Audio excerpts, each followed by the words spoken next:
Créée en 2015, la force mixte multinationale était censée mettre en place une véritable synergie militaire devant sonner le glas de cette nébuleuse secte Boko Haram aux nombreuses tentacules.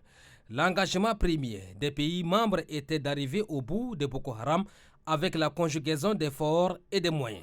Le Tchad, fort de son armée et de ses expériences militaires, est le deuxième pays après le Nigeria à mobiliser la plus forte troupe. Avec environ 2500 soldats, le Tchad a été à l'avant-garde de tous les combats. Devant les faits, il ressort indubitablement que le Tchad paie le plus lourd tribut, comme en témoignent les nombreuses interventions au Nigeria, au Cameroun et au Niger, ainsi que les combats héroïques menés par les forces de défense et de sécurité au Mali contre AQMI.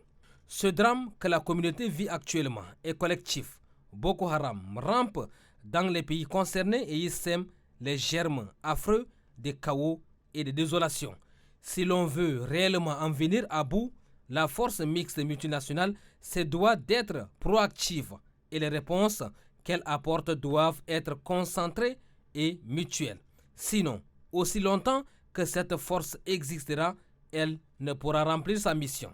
Les populations des pays touchés et la communauté internationale sont conscients que n'eût été la vivacité de l'armée nationale tchadienne, toute la sous-région serait embrasée.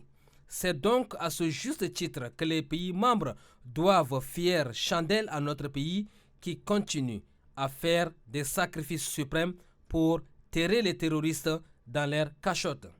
Si la force mixte n'est pas à même de faire preuve d'engagement, d'agilité et de vivacité dans les réponses militaires à apporter, si besoin, il y a à quoi servira de s'unir.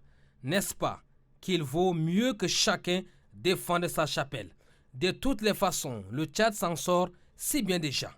C'est donc une position pour les moins légitimes que prend le chef de l'État, Mahamat Idriss Déby Itno, en annonçant son intention de se retirer de la force mixte.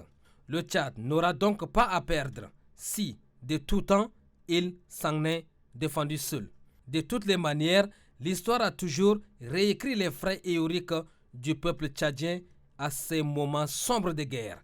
Ce n'est assurément pas aujourd'hui que le Tchad cédera aux égratignures.